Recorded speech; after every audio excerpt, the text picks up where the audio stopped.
Potentia Wealth brings you the Power of Wealthness podcast. Not every great business story begins in a Silicon Valley venture capital boardroom. Some are built the old-fashioned way, through relationships, hard work, steady growth, and the discipline to stay committed for decades.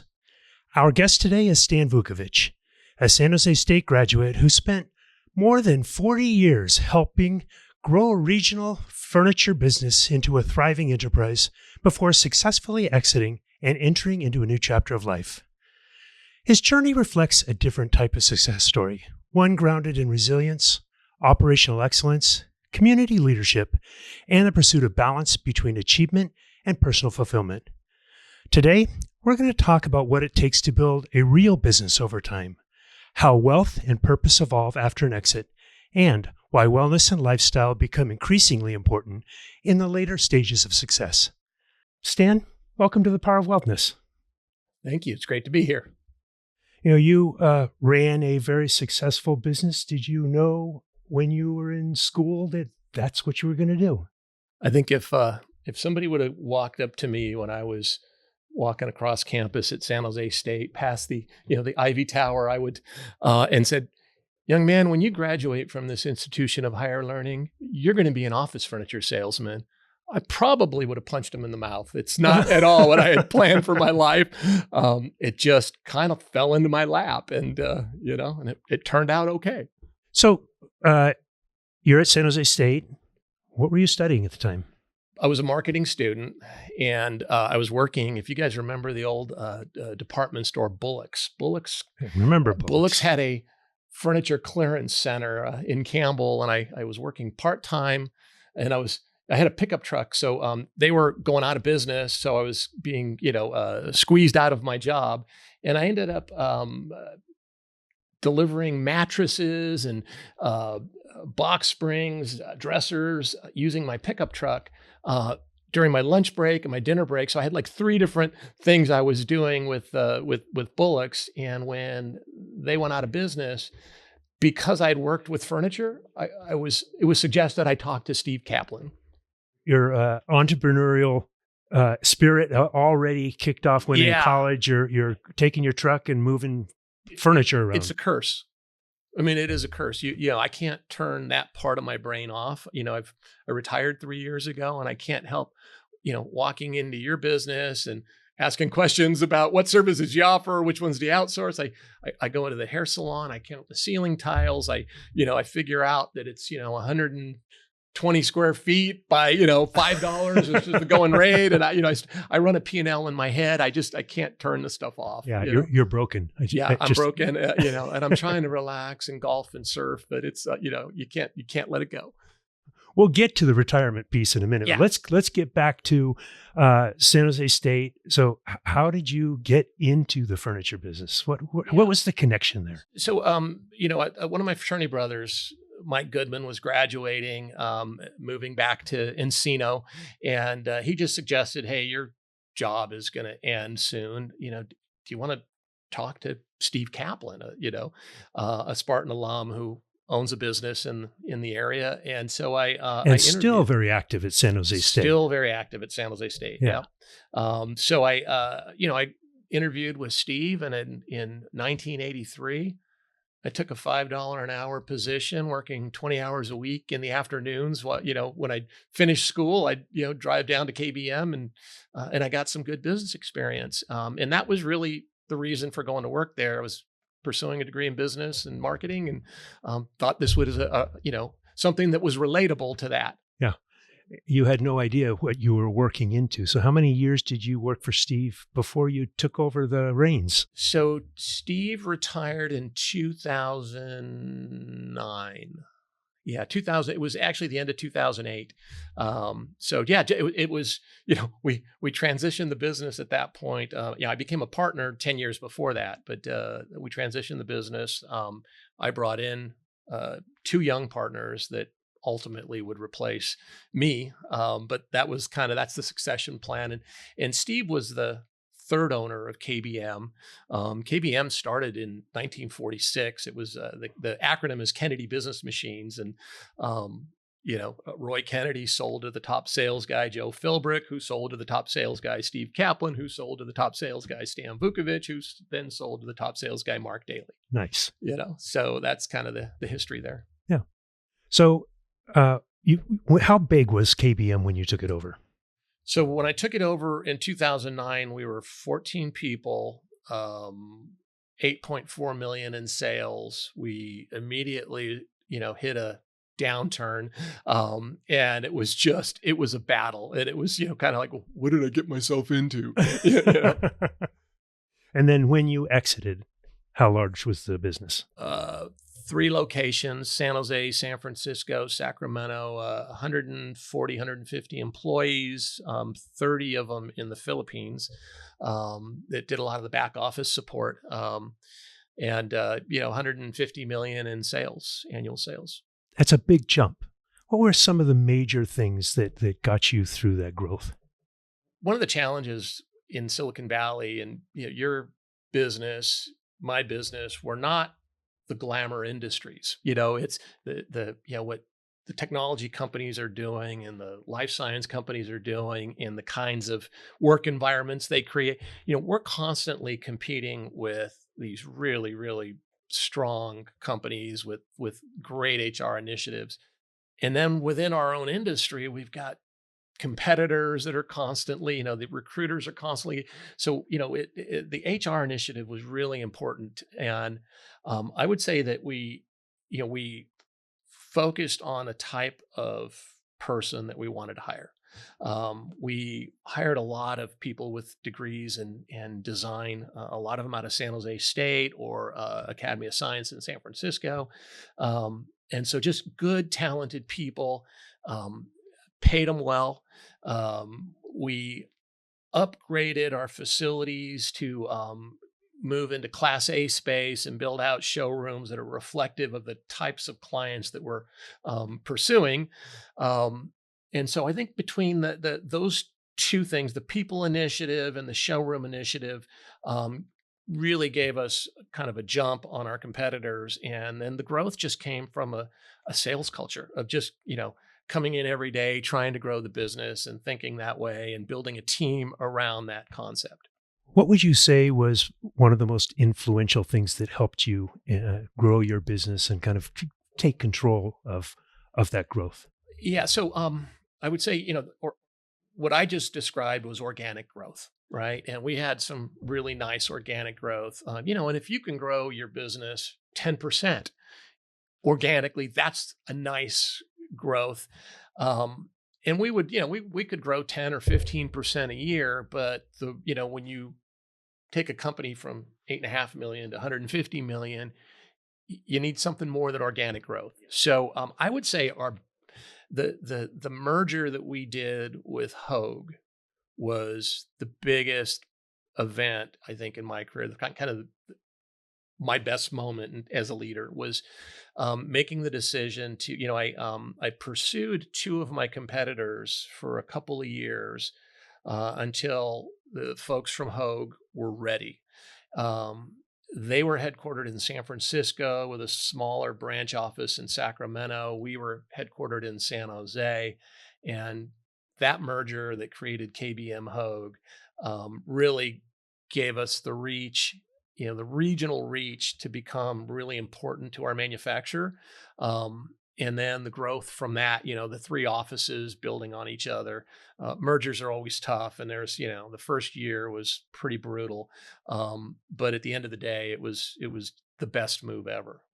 Particularly big mergers like that one. For our business, we've had 8 acquisitions, but they've been smaller acquisitions. So they've been bite-sized, and we've been able to integrate those within a year and then move on to another acquisition.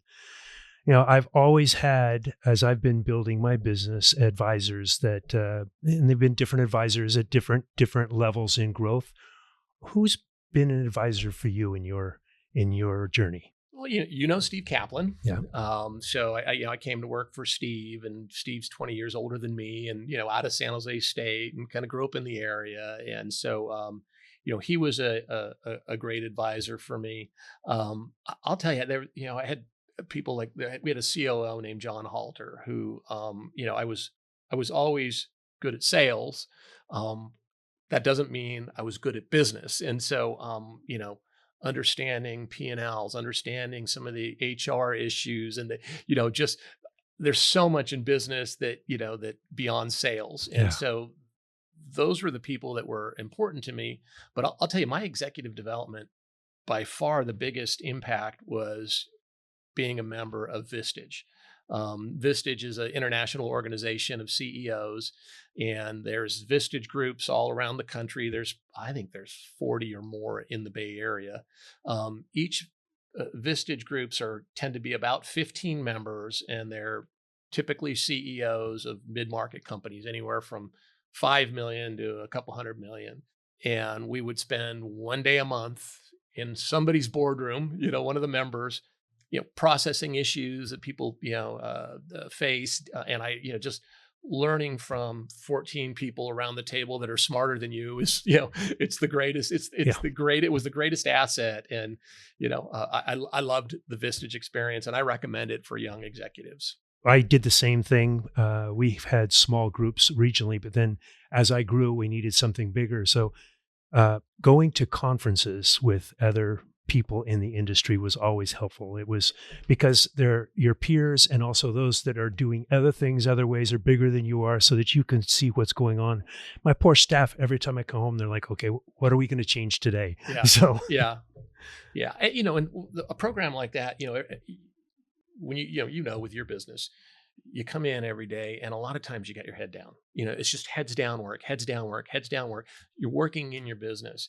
And what the Vistage group does for you, and whether it's Vistage or some other group, but it forces you once a month to just, get your head up and work on your business. Yes. And I would come away from 8 hours in a boardroom with peers, and I would come out of there with so much energy and so much juice that it was, and I'd come into the office the next day just on fire. And, my executives knew, just give Stan a day or two to, he'll relax, I pull up my little black books. It's like, all right, here are the top 10 things we're going to do today. Yeah, exactly. Yeah, exactly.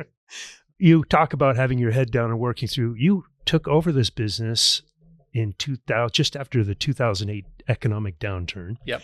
And you exited this business right after the pandemic, another downturn. Yeah.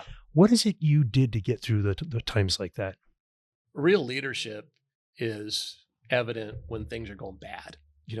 We can all, we can all, bang our chests when things are going good, but you roll your sleeves up, and you grind, and you let your people know what you're doing. And, we got through those periods, where we'd have to do riffs. We'd have to, reduce salaries. I would always not take a salary during the, downturns, and just, you just need to be in the trenches with your people, working through, the tough times. And we were able to get through the tough times. And, I can tell you, in my 41 years, we were profitable every year except one. And that wasn't a year that I was the CEO. So on my watch, we were profitable every year. We just did what we had to do to grind it out. Well, and when you're committed to your team and your team's committed to you, you can find a way to get through it. Well, that's right. You don't ask anybody to do anything you wouldn't do. And so I was in early, I stayed late. I took 2 weeks of vacation like everybody. I worked in my business till the last day, and on Friday I retired, and I left at 5:00. That's how I did it. Yeah. How much did mental health play a role in your ability to run a company? I think it's huge. I think the way you feel permeates everything you do, right? So all of your interactions every day, if you're feeling good, if you're feeling confident, if you're feeling healthy, if your business is healthy, that'll come through in the way you interact with people. And people want to do business with healthy businesses.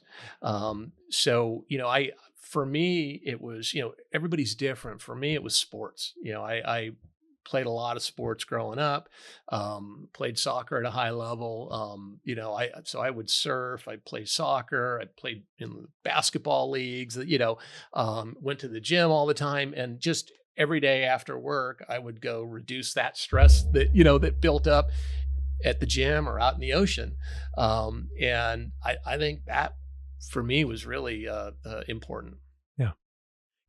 Surfing plays a significant role all through your life. You started surfing very young. Yeah. Yeah. And then continued to surf. As a matter of fact, it played a role in helping you get through some of the difficult times. Tell me about that. Yeah.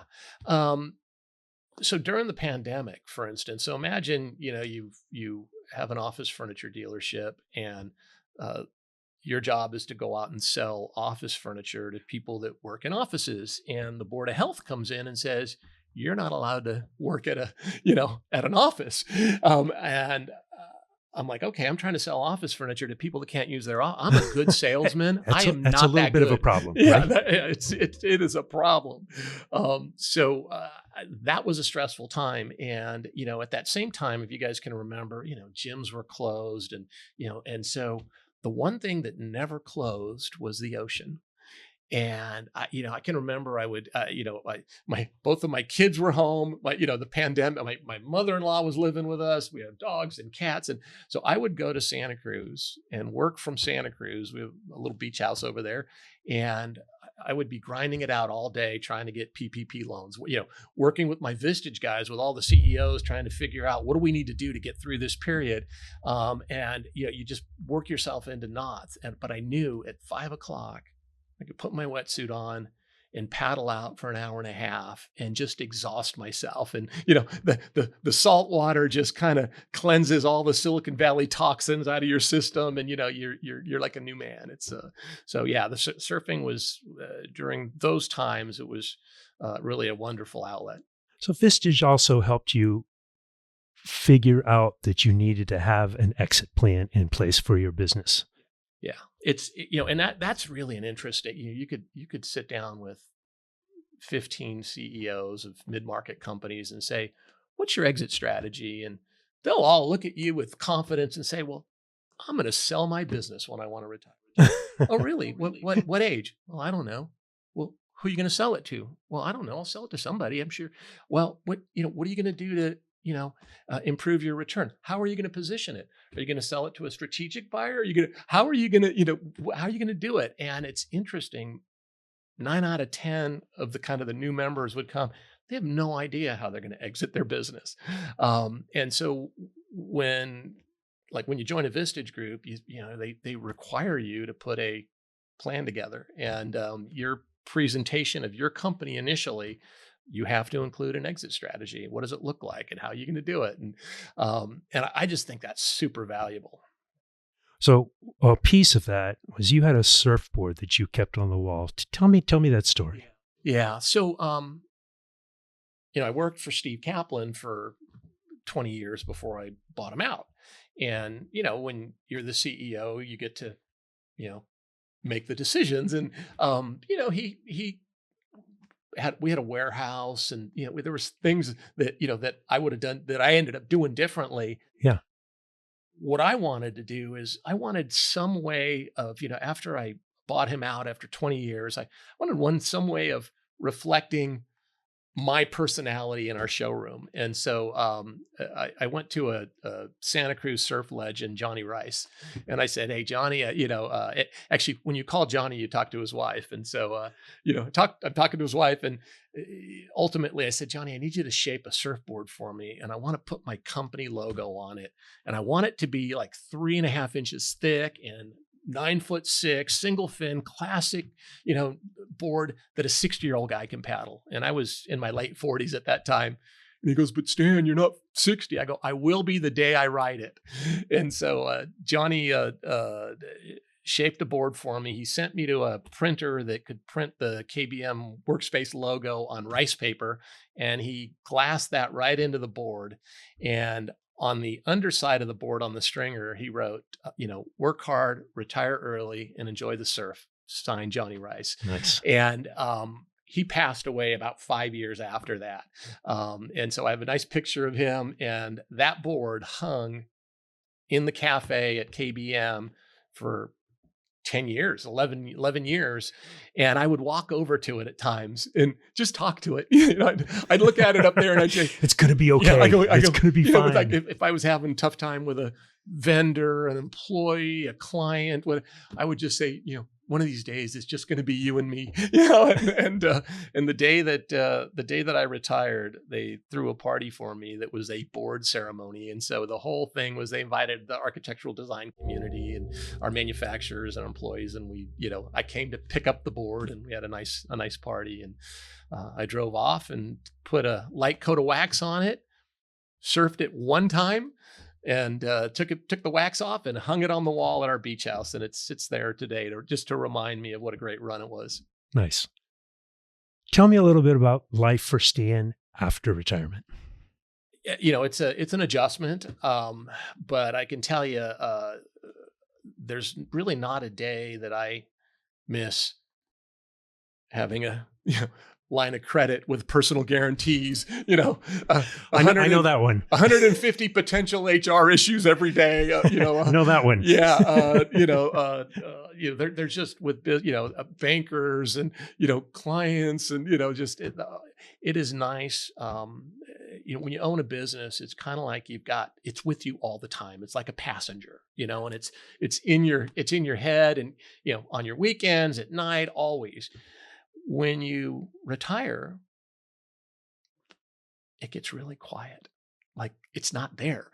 And it's super restful. It's because I'm so active, and I have filled my time. And what you find is I fill my time now with surfing. I've taken up golf, and if you've got good, healthy self-esteem, and you maybe need to check yourself, join golf. It's great. It destroys your self-esteem. Take some golf lessons. You become a lot more humble playing golf. Yeah, exactly. It humbles you out. Boards. So soccer, golf, a little bit of tennis, hiking, biking, surfing, skiing, traveling. San Jose State. Got involved with San Jose Tower State Foundation on there. the Tower Foundation board, and that's been a lot of fun. And this week I got a couple of my friends that are going to get involved with the group, and that's been a lot of fun. You are now having more fun. You've got more peace. You're able to focus and do the things that you want to do.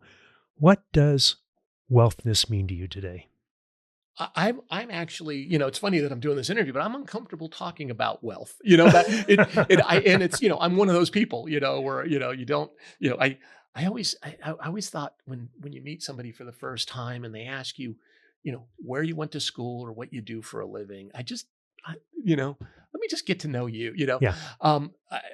But yeah, when I was early in my career, I was on a commission plan. I worked on a straight commission plan for the first 15 years with a small draw.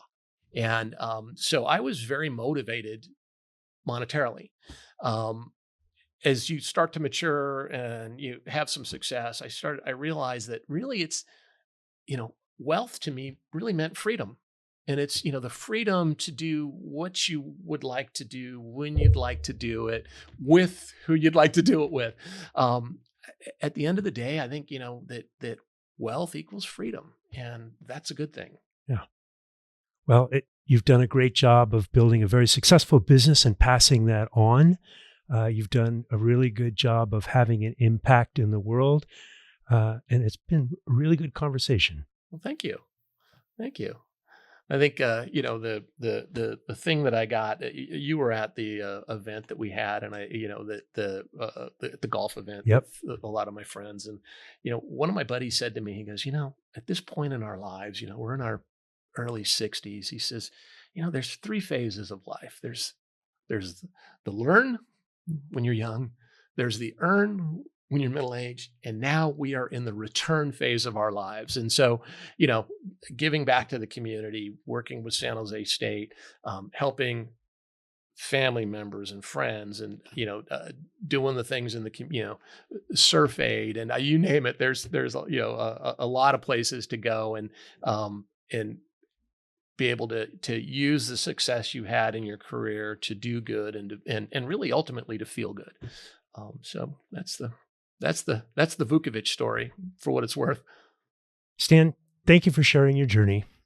Your story reminds us that building something meaningful takes patience, integrity, and the willingness to keep showing up year after year. If today's conversation has resonated with you, we invite you to like and subscribe and share this podcast with someone who may be building their own path. As always, remember to be proactive, be prepared, and look out for one another. Until next time, be the power of wealthness. Thank you for listening to the Power of Wealthness podcast. Click the follow button to be notified when new episodes become available. Visit our website at potentiawealth.com or give us a call at 408-288-7886. The information covered and posted represents the views and opinions of the guest and does not necessarily represent the views or opinions of Potentia Wealth or Potentia RIA. The content has been made available for informational and educational purposes only. The content is not intended to be a substitute for professional investing advice. Always seek the advice of your financial advisor or other qualified financial service provider with any questions you may have regarding your investment planning. Investment advice offered through Potentia RIA LLC, a registered investment advisor.